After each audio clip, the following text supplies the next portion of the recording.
He's turned my mourning into dancing again. He's lifted my sorrows high, and I can't stay silent.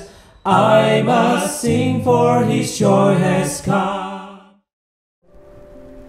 Saudara-saudari yang dikasihi di dalam Kristus, hari ini renungan kita diambil dari Roma 12 ayat 4 sampai 6. Tema renungan kali ini saya berikan judul melayani di dalam satu tubuh Kristus. Ya, kita baca dulu ya Roma 12 ayat 4 sampai 6. Sebab sama seperti pada satu tubuh kita mempunyai banyak anggota, tetapi tidak semua anggota itu mempunyai tugas yang sama. Demikian juga kita, walaupun banyak, adalah satu tubuh di dalam Kristus, tetapi kita masing-masing adalah anggota yang seorang terhadap yang lain. Demikianlah kita mempunyai karunia yang berlain-lainan menurut kasih karunia yang dianugerahkan kepada kita. Jika karunia itu adalah untuk bernubuat, baiklah kita melakukannya sesuai dengan iman kita. Nah, itu nanti selanjutnya teman-teman bisa baca ya, Bapak Ibu sekalian. Nah, jadi di sini saya ingin bahas, kadang-kadang kita sulit sekali membayangkan gambaran dari satu tubuh. Nah, saya bisa membantu saudara-saudara untuk melihat tubuh Kristus itu seperti apa ya. Artinya gini, bukan tubuh Kristus yang orang ya, tapi tubuh Kristus yang dalam bentuk komunitas gitu. Nah, saya waktu kecil itu saya suka nonton film robot ya. Jadi film robot-robotan banyak ya. Dulu kalau zaman saya kecil kan saya generasi old ya. Jadi waktu dulu tuh yang robot-robotan itu filmnya namanya Voltus, God Sigma, ya mungkin yang sekarang kan anak mungkin ada Transformer ya, mungkin yang lain-lain. Cuman saya pengen tekankan saat film-film robot yang orangnya banyak ya, bukan yang individual gitu. Jadi dulu saya pernah lihat kayak mungkin kalau nggak salah God Sigma, Voltus itu ya.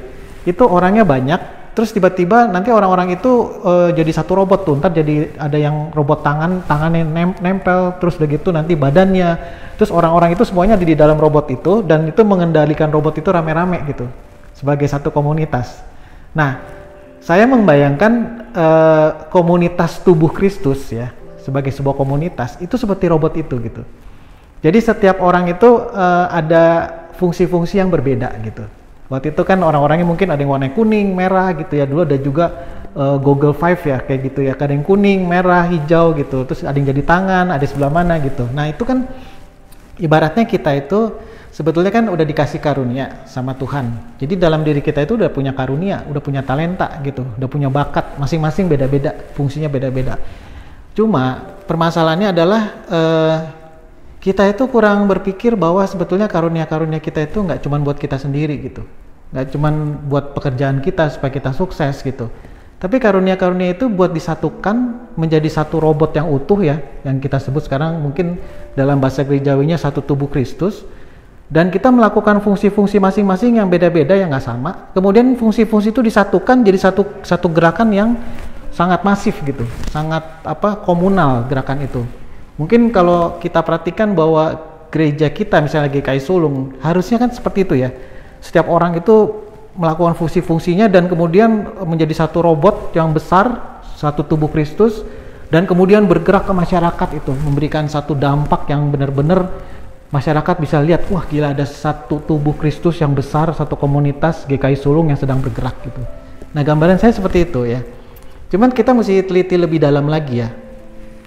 Kita mesti cek juga diri kita gitu. Kan kalau kita di dalam jemaat itu ya, saya melihat kan ada jemaat yang melayani dengan sungguh-sungguh, bekerja keras melayani, tapi ada juga yang jemaat yang cuma sekedar datang terus pulang, terus ya nggak mau melayani gitu ya. Nah, ini kita mesti cek diri kita, Bapak Ibu ya. Kalau kita ada di dalam Roh Kudus, artinya kita sudah dilahirkan kembali di dalam Roh Kudus. Salah satu fungsi dari Roh Kudus itu adalah merekatkan kita. Masing-masing punya kerinduan untuk merekat menjadi satu tubuh gitu, menjadi satu robot yang besar yang utuh dengan teman-teman saudara kita. Jadi nggak mungkin kalau misalnya kita di dalam Roh Kudus itu nggak punya keinginan untuk melayani bersama sebagai satu komunitas ke masyarakat. Pasti ada dorongan-dorongan seperti itu. Roh Kudus itu nggak mungkin hidupnya individualistis, itu nggak mungkin.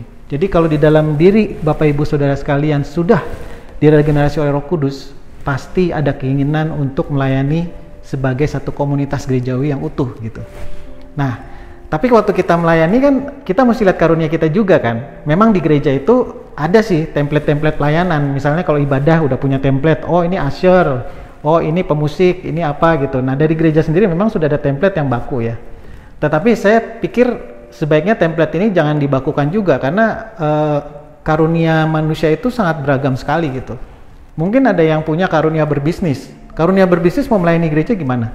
Nah mungkin bisa membuat satu kelompok bisnis yang memberdayakan orang-orang yang mungkin bisnisnya lagi susah gitu.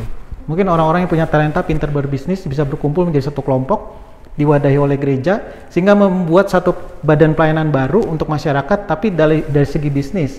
Mungkin bisa pengembangan lagi dari segi politik, dari segi ekonomi, dari segi sosial. Mungkin ada orang-orang yang senang dengan mental health gitu. Itu bisa berkumpul menjadi satu badan pelayanan. Jadi kita bisa lihat bahwa template pelayanan itu nggak cuma dari gereja yang secara baku, itu pun bagus ya untuk menjalani rutinitas gereja, tapi juga ada template pelayanan yang timbul dari passion dari jemaat kita gitu, yang diwadahi gitu ya. Nah, jangan tunggu sampai kita ditanya pendeta dulu kapan melayani ini gitu. Udah kita tahu kita punya passion apa. Kita punya passion, kita punya teman-teman yang passionnya sama nggak? Langsung ajukan sebuah pelayanan baru misalnya. Kalau yang pemuda bisa langsung kontak ke saya, Onil. Yang remaja bisa ke Ojes. Kalau yang di umum mungkin bisa ke Pak Nathan, Bu Nina, atau para hamba Tuhan yang lain ya. Nah jadi jangan berpikir sangkal lah kalau kita minder atau mungkin kita nggak berani, itu disangkal aja deh. Pokoknya ayo kita gerak buat Tuhan gitu, sama-sama gitu ya. Nah bagaimana dengan orang-orang yang sudah melayani? Bersyukur karena saudara-saudara sudah tergerak hatinya untuk melayani. Tapi pelayanan itu ada dimensi-dimensi yang lain saudara-saudara, yang harus kita kembangkan lagi. Kita sudah giat melayani, tapi kita mesti melihat dulu nih, karunia kita itu cocok gak dengan pelayanan kita? Apa jangan-jangan kita lagi melayani di satu bidang yang kita bukan karunia kita? Itu akan jadi hambatan yang sangat besar. Kita mesti cek dulu karunia kita apa, kemudian kita cek hati kita. Nah ini penting ya untuk orang-orang yang sudah melayani ya. Kita itu di dalam Injil itu kan orang itu sudah diterima baru berkarya, bukan berkarya untuk diterima. Artinya apa? Kalau kita melayani, kita cek hati kita lagi menghidupi Injil atau lagi sedang menghidupi motif duniawi dalam pelayanan. Misalkan gini, oh aku pelayanan itu supaya dianggap sebagai Kristen yang rohani gitu. Oh aku pelayanan itu supaya nanti diterima, diakui gitu. Nah itu bukan pelayanan yang menghidupi Injil gitu. Orang yang menghidupi Injil itu menumbuhkan dirinya untuk bisa merasa diterima Tuhan secara full, mendapatkan anugerah Tuhan, baru dia melayani. Jadi melayani itu bukan untuk penerimaan. Banyak konflik pelayanan itu terjadi karena banyak orang-orang yang mencari penerimaan di dalam pelayanan gitu. Nah itu satu level lagi ya untuk para pelayan-pelayan yang sudah aktif sekarang gitu ya. Yang kedua lagi itu adalah tentang gesekan ya. Jangan bilang kalau di gereja itu nggak ada gesekan saudara-saudara. Gereja itu bukan tempat orang yang suci semua gitu. Kita ini manusia berdosa, dan pasti di gereja pun ya semua orang termasuk hamba Tuhan itu semua manusia berdosa gitu. Gesekan itu pasti gitu. Jadi kalau kita datang dengan mindset bahwa pelayanan itu kita berkumpul dengan orang-orang yang suci, itu udah salah mindset ya. Dan itu akan mendatangkan kekecewaan dan nantinya kepahitan dan akhirnya nggak ke gereja lagi gitu. Justru kita datang untuk digesek ya. Kenapa? Waktu kita saling menggesek, besi menajamkan besi, pertumbuhan terjadi. Di firman itu sudah dikatakan bahwa pertumbuhan itu terjadi di dalam konflik, di dalam gesekan. Nah, kita belajar untuk apa di dalam gesekan-gesekan selama kita pelayanan? Belajar untuk rendah hati, untuk menjadi yang terakhir, bukan yang terdahulu. Bukan kita kok nomor satunya, tapi orang-orang di sekitar kita yang kita layani itu nomor satunya. Kita tuh nomor terakhir aja, kita pembantunya aja, pelayannya aja gitu. Terus kalau kita digesek pun dengan orang-orang yang mungkin menekan kita atau menyudutkan kita gitu. Nah, kita kan sebagai murid Kristus itu belajar untuk mengasihi kan. Apalagi Yesus mengajar kita mengasihi musuh ya. Jadi kalau ada orang yang menyerang kita secara personal, anggaplah itu suatu training buat hati kita itu untuk menerima dia, memaafkan dia, dan mengasihi dia gitu. Nah, dalam gesekan itu kita makin serupa Kristus. Nah, lihat ya. Jadi satu tubuh yang benar-benar terdiri dari berbagai macam orang dengan fungsi yang berbeda ya. Itu bisa memicu juga satu sifat kompetitif atau suatu perbandingan antara diri kita sama orang lain. Mana pelayanan saya lebih baik apa enggak dari dia? Oh, kalau pelayanan saya kalah dari dia, kita minder. Oh, kalau pelayan kita lebih baik dari dia, kita superior. Nah, itu juga kita mesti cek hati kita juga ya. Jangan-jangan kita pelayanan itu untuk something to prove, untuk sesuatu yang untuk kita buktikan. Padahal kita nggak perlu buktiin apa-apa kan. Karena segala sesuatunya di dalam mata Tuhan, itu cuma karya Kristus yang diterima oleh Tuhan gitu. Karya kita itu, kita lakukan itu di dalam anugerah penerimaan Tuhan. Nah, baru pelayanan kita itu bisa di dalam damai gitu.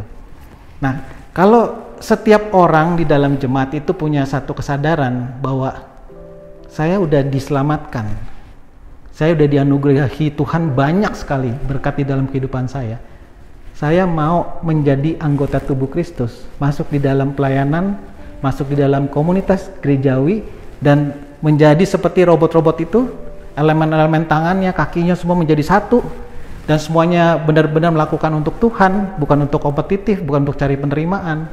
Bayangkan kekuatan apa yang begitu besar yang GKI Sulung bisa sumbangsikan kepada masyarakat. Sebuah tubuh Kristus, tubuh GKI Sulung yang bisa berjalan di tengah masyarakat, memberikan banyak dampak, banyak pertumbuhan, baik secara perekonomian, secara sosial gitu. Nah, itu semuanya adalah datang dari gerakan Roh Kudus pertama kali, saudara-saudara. Kita nggak bisa mengandalkan diri kita. Awal dari satu gerakan yang besar, yang berdampak itu selalu dimulai dari doa. Dan selalu dimulai dari karya Roh Kudus. Nah, saya berharap ya selama perjalanan kita sama-sama sebagai keluarga GKI Sulung, saya berharap kita bisa sama-sama menyadari bahwa bakat kita, talenta kita itu bukan buat disimpan sendiri, tapi untuk disumbangsikan kepada komunitas, pada khususnya gereja GKI Sulung, supaya kita menjadi satu tubuh Kristus yang bergerak, dan masyarakat tuh bisa lihat, waduh, tubuh Kristus itu indah banget ya, benar-benar murah hati, benar-benar sosial, benar-benar berani ambil resiko buat orang lain, meninggalkan rasa aman kita berani mengorbankan diri buat orang lain. Nah, komunitas seperti itulah komunitas yang diidam-idamkan oleh dunia ini. Dan itulah Missio Dei, misi Allah di dunia ini adalah menjadi terang yang menarik, komunitas yang menarik, yaitu komunitas tubuh Kristus. Ya, saya berharap kita sama-sama bisa menyadari ini, pelan-pelan kita bangun sedikit demi sedikit ya. Kita lihat bahwa kita ini adalah satu tubuh Yesus, tubuh Kristus yang besar sekali, yang sedang sebagai satu badan GKI Sulung yang sedang akan melayani masyarakat di sekitar kita. Oke, mari kita berdoa. Tuhan, terima kasih untuk pengertian-pengertian kami hari ini. Kami bisa jadi mengerti bahwa kami mengerti tubuh Kristus yang besar. Ibaratkan sebuah robot, sebuah badan yang terdiri dari anggota-anggota yang berbeda-beda, tapi satu sama lain tidak merasa lebih bangga dari yang lain, tidak merasa lebih kompetitif. Kami adalah menyadari bahwa kami juga butuh orang lain untuk menjadi satu tubuh.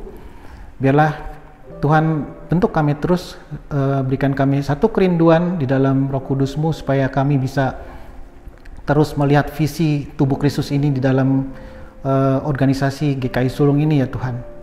Jangan sampai ada seorang pun yang tidak digerakkan untuk tidak melayani ya Tuhan. Biarlah mereka digerakkan agar talenta-talenta mereka itu dipakai untuk menjadi satu tubuh Kristus yang besar.